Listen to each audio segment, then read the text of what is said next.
ओम साई राम, जय साई राम। स्वागत है आपका फिर से बाबा के इस चैनल में। तो आज मैं आपके लिए एक बहुत ही ज़्यादा इम्पॉर्टेंट वीडियो लेके आई हूँ, जो ख़ास करके उन लोगों के लिए बहुत ज़रूरी है जिनकी मन्नतें पूरी नहीं हो रही हैं, या जिनका कुछ काम अटका हुआ है काफ़ी देर से, जो पूरा नहीं हो रहा है। तो उन लोगों के लिए ये वीडियो बहुत ही ज़्यादा इम्पॉर्टेंट है। तो प्लीज़ आप कहीं पे भी इस वीडियो को स्किप मत कीजिएगा, क्योंकि कुछ ऐसी बात जो मैं अगर कुछ बोलूँ बीच में, तो कहीं वो स्किप करने से निकल ना जाए, जो आपको पूरी जानकारी इस वीडियो के ना मिल पाए। तो चलिए फिर वीडियो शुरू करते हैं। आज मैं आपके लिए एक ऐसी पूजा लेके आई हूँ जिसको करने से मतलब मेरा खुद का ये एक्सपीरियंस है कि आपको 100% रिज़ल्ट मिलेगा। आप मेरे कहने पे एक बार ये पूजा करके देखिए, आप मुझे खुद ही कमेंट करेंगे कि हाँ दीदी, ये मेरी मन्नत पूरी हो चुकी है। ये मन्नत आपकी ज़रूर पूरी होगी। आप एक बार सिर्फ मेरे कहने पे एक बार ये पूजा करके देखिएगा। ये बहुत ही ज़्यादा चमत्कारी पूजा है। तो ये पूजा एक मतलब मैं क्या बताऊँ इस पूजा के बारे में, बहुत ही ज़्यादा इफ़ेक्टिव पूजा है ये। इस पूजा की वजह से ही मैं बची थी। एक ऐसा एक्सीडेंट हुआ था मेरे साथ। यही पूजा मैंने की थी, तो मैं बाबा की कृपा से बच गई थी। तो आज मैं आपको इस पूजा के बारे में बताऊंगी, तो वीडियो को पूरा देखिएगा। तो ये जो पूजा है ये साईं दिव्य पूजा है। आप में से कईयों को पता होगा, कई जो नए हैं उनको इस चीज़ का नहीं पता होगा साईं दिव्य को पूजा के बारे में। ये एक बहुत ही चमत्कारी पूजा है। जो तो इस पूजा को कर चुके हैं, उनको इस पूजा के बारे में पूरी नॉलेज है। तो कई जो हैं, जो नए हैं, जिनको पता नहीं है बाबा के बारे में या बाबा की भक्ति के बारे में, उनके लिए, जिनकी मन्नतें अटकी हुई हैं, उनके लिए ये वीडियो बहुत ही ज़्यादा इम्पॉर्टेंट है। देखिए, चाहे कोई भी पूजा है, उसके लिए सबसे पहले आप में जो है वो विश्वास होना चाहिए, श्रद्धा होना चाहिए, सब्र होना चाहिए। क्योंकि कई बार भगवान परीक्षा भी लेते हैं इंसान की कि ये मेरी कितनी पूजा कर सकता है, ये अपनी मन्नत के लिए ही कर रहा है या फिर मेरे लिए कुछ कर रहा है। इसीलिए भगवान किसी भी मन्नत को पूरा करने में थोड़ी टाइम लगाते हैं।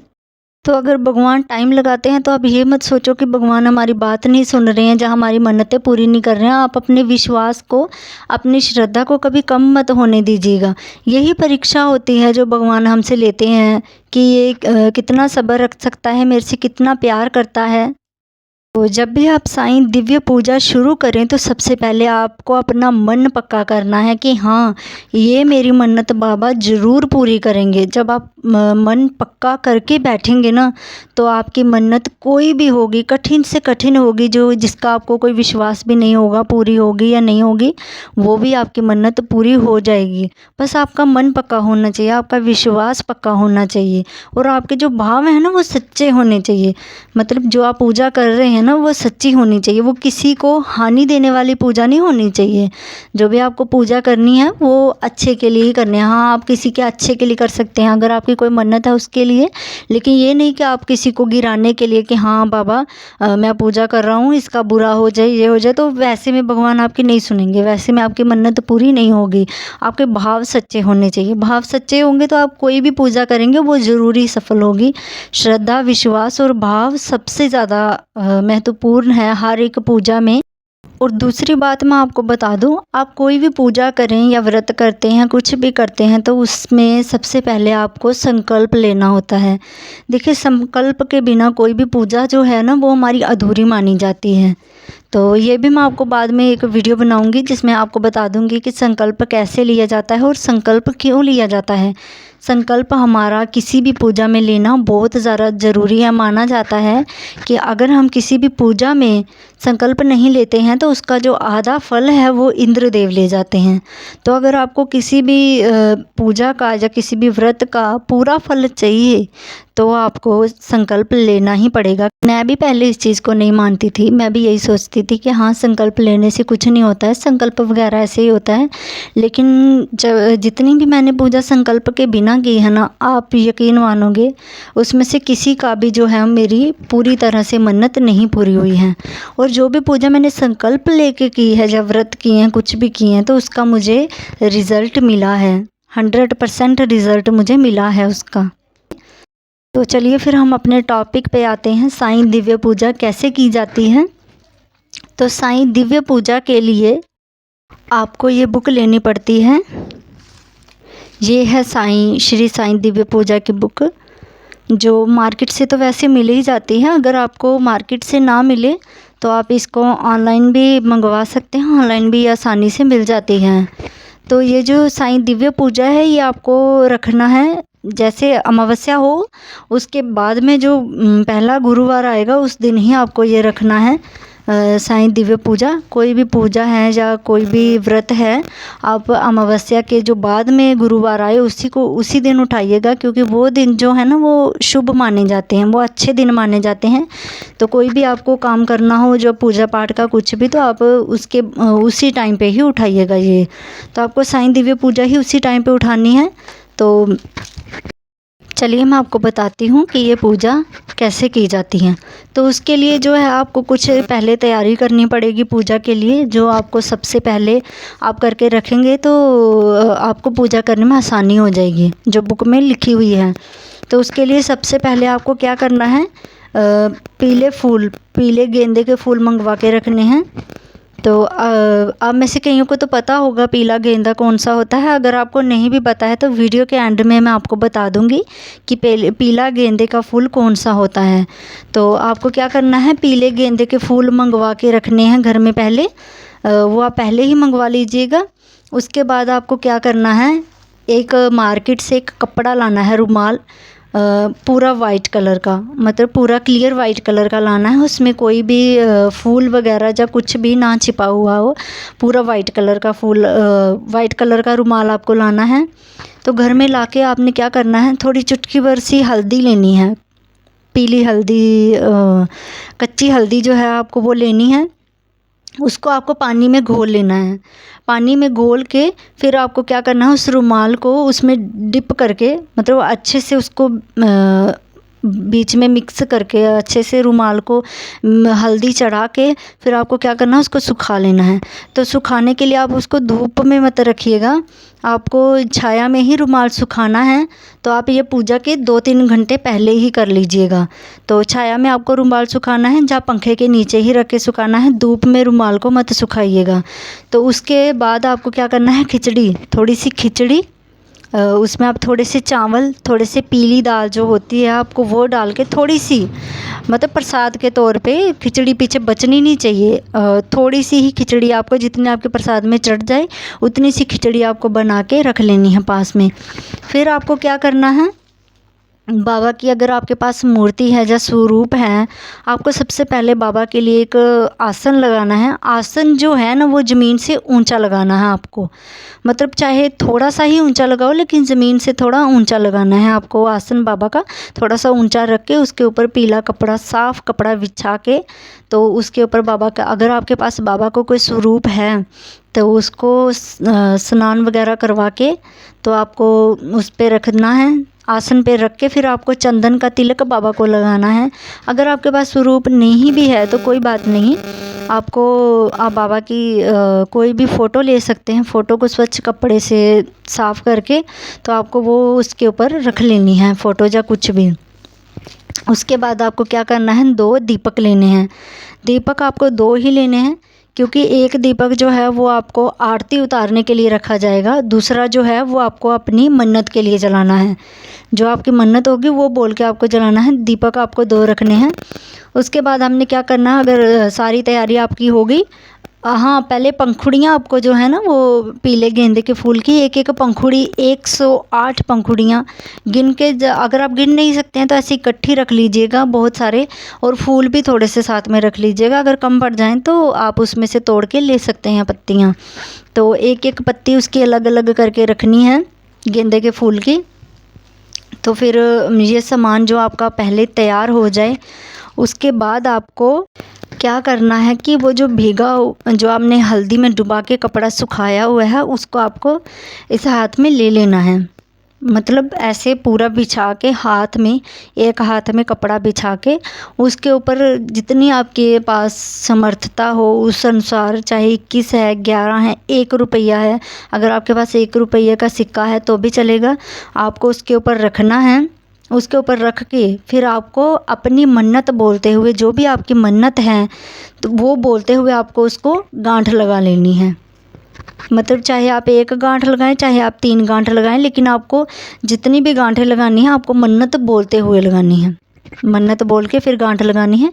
फिर आपको क्या करना है, उसके बाबा के चरणों में पहले माथा टेक के फिर आपको वो बाबा के चरणों में रख देना है। जो आपने गांठ लगा के रखा है 1 रुपये का सिक्का या 11 जग के जितने भी हैं आपके पास, उसको आपको बाबा के चरणों में रख लेना है। उसके बाद आपको पूजा स्टार्ट करनी है। आपने सिक्का, उससे पहले आपको मैं एक बात बताना भूल गई, आपको जो है मन्नत बांधने से पहले आपको संकल्प लेना है।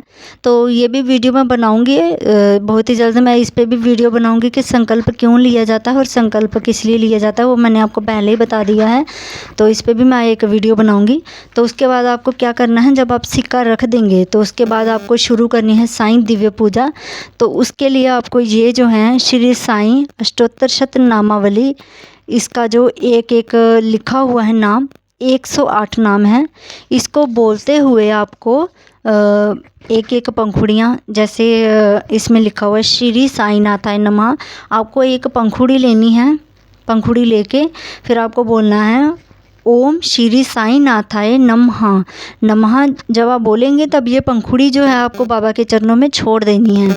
तो जितनी भी यहाँ पे अष्टोत्तर शतनामावली लिखी हुई है, एक एक नाम के साथ आपको एक एक पंखुड़ी चढ़ानी है। जब आप वो कर लेंगे 108 पूरी हो जाएगी। उसके बाद जो है आपके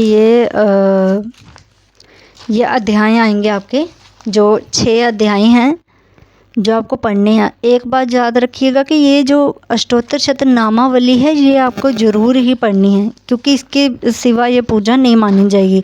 ये इस बुक की यही है जो पूजा का आरंभ है। तो ये आपको पढ़ना ज़रूरी है अष्टोत्तर शतनामावली। उसके बाद आपको ये जो 6 अध्याय इसमें बुक में दिए गए हैं वो आपको पढ़ने हैं। पढ़ने के बाद फिर आपको 6 अध्यायों के बाद में आरती दी गई है। एक लाल पेज में ये लिखा हुआ है आरती, और ये जो लिखा हुआ आपको ये बोलना है। बोलने के बाद आपको बाबा से जब ये बुक ख़त्म हो जाए, तो जब ये ख़त्म हो जाए मतलब आरती कर लें, उसके बाद आपको समाप्त ज़रूर बोलना है। समाप्त या संपूर्ण, आप समाप्त ना ही बोलिएगा, संपूर्ण ही बोलिएगा, क्योंकि समाप्त का कुछ और माना जाता है।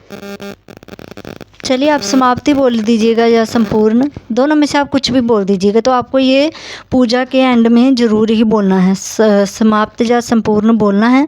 उसके बाद आपको बाबा के आगे माथा टेक कर फिर जो आपने प्रसाद जो खिचड़ी बनाई है वो खिचड़ी आपको बाबा को भोग लगानी है। भोग लगाने के बाद वो खिचड़ी आप घर में सभी को बांटनी है। जो खिचड़ी आपने बनाई है बाबा को भोग लगाने के बाद वो सबको बांटनी है। जब आप खिचड़ी बांट लें उसके बाद आपको वैसा नहीं करना है कि दीपक जल रहा है तो आप उठा के बाबा को अपने स्थान पर रख लीजिए तो दीपक चलता रहे, ऐसा नहीं करना है। जब दीपक शांत हो जाए उसके बाद ही आपको बाबा की मूर्ति या फ़ोटो है उसको उठा के अपने स्थान पे रख के दीपक को भी उठा लेना है। तो उसके बाद जो पंखुड़ियाँ हैं, जो फूल आपने लेने हैं उनको फेंकना नहीं है, ना ही आपको किसी भी चीज़ में उसको डालना है। आपने उसको इकट्ठे करके रखते जाना है। जब आप 1-2 पूजा कर लें, जब ज़्यादा हो जाए तो आप उसको पानी में प्रवाहित करना है। उसको कहीं भी दफनाना नहीं है, या किसी भी गमले या पेड़ पौधे किसी में नहीं डालना है। उसको आपको वो प्रवाहित करना है, जल में प्रवाहित कर देना है उसको, जो पंखुड़ियाँ हैं उनको। तो इस पूजा की जो सबसे बड़ी सबसे अच्छी बात है वो मुझे ये लगी है कि इस पूजा में कोई भी व्रत नहीं रखना पड़ता है। आपको खाली पेट रखने की कोई ज़रूरत नहीं है। आप खाना खा के बैठ सकते हैं इस पूजा में, अगर आप भूखे नहीं रह सकते हैं। तो दूसरी बात, आप इस पूजा को सुबह भी कर सकते हैं, चाहे आप सुबह करें चाहे आप शाम को करें। सुबह जो है वो आपको 12 बजे से पहले पूजा करनी है, तो शाम को जो है वो आपको 4 बजे के बाद पूजा करनी है। सुबह 12 बजे से पहले करनी है, क्योंकि 12 बजे के बाद जो है वो भगवान सोने के लिए जाते हैं, तो उस टाइम पे उनको डिस्टर्ब नहीं किया जाता है। तो 4 बजे से पहले भी भगवान सो रहे होते हैं तो तब भी डिस्टर्ब नहीं किया जाता है। जब भी आपको पूजा स्टार्ट करनी है, एक गोधूला वेला में करनी है, जो आपको सुबह करनी है 12 बजे से पहले आपकी पूजा ख़त्म होनी चाहिए। तो ये पूजा का बहुत अच्छा ये है कि आपको भूखे पेट रहने की आदत नहीं है। आप जब भी चाहें खाना खा के बैठ सकते हैं, इसमें जो भी कुछ खा के बैठ सकते हैं। तो चलिए फिर हमें भी इजाज़त दीजिए। तो फिर से कोई आपके लिए इम्पोर्टेंट वीडियो लेके आएंगे। तो तब तक मेरे चैनल को लाइक सब्सक्राइब कर दीजिए, ताकि जो भी मैं वीडियो बनाऊं सबसे पहले उसकी नोटिफिकेशन आपको पहुंचे। तो जब भी आपकी कोई भी मन्नत पूरी हो तो प्लीज़ मुझे ज़रूर बताइएगा, क्योंकि मुझे भी आस रहती है कि मैंने अगर किसी को कुछ बताया है तो वो मुझे बताए कि हाँ दीदी मेरा ये काम हो गया है। मुझे भी बहुत आस उम्मीद रहती है इस चीज़ की। जो भी पूजा या जो भी कोई मंत्र लेके आती हूँ आपके लिए, उससे पहले मैं खुद पे यूज़ करती हूँ, वो खुद ट्राई करके फिर ही मैं आपको बताती हूँ। जैसे मैंने आपको पूजा बताई है, ये पूजा मैं आगे 5 बार कर चुकी हूँ। इस पूजा का मुझे 100% रिज़ल्ट मिला है, इसीलिए ही मैं आपको बता रही हूँ। और जो भी कोई मंत्र वगैरह जो कुछ भी मैं आपको बताऊँगी वो मैं पहले खुद ट्राई करती हूँ, खुद पे यूज़ करके फिर ही मैं आपको वो बताती हूँ। चलिए फिर ओम साईं राम, जय साईं राम। फिर से मिलेंगे किसी और वीडियो के साथ। आपके लिए फिर से मैं बहुत ही जल्द कोई और इम्पॉर्टेंट वीडियो लेके आऊँगी, जो आपकी मन्नतें पूरी करती हो, जिससे आपको भगवान के साथ और जुड़ाव हो जाए। तो अभी के लिए फिर हम चलते हैं। ओम साईं राम, जय साईं राम। आशा करती हूँ बाबा आपकी हर एक मन्नतें पूरी करेंगे, बाबा आपको हमेशा खुश रखेंगे। ओम साईं राम, जय साईं राम।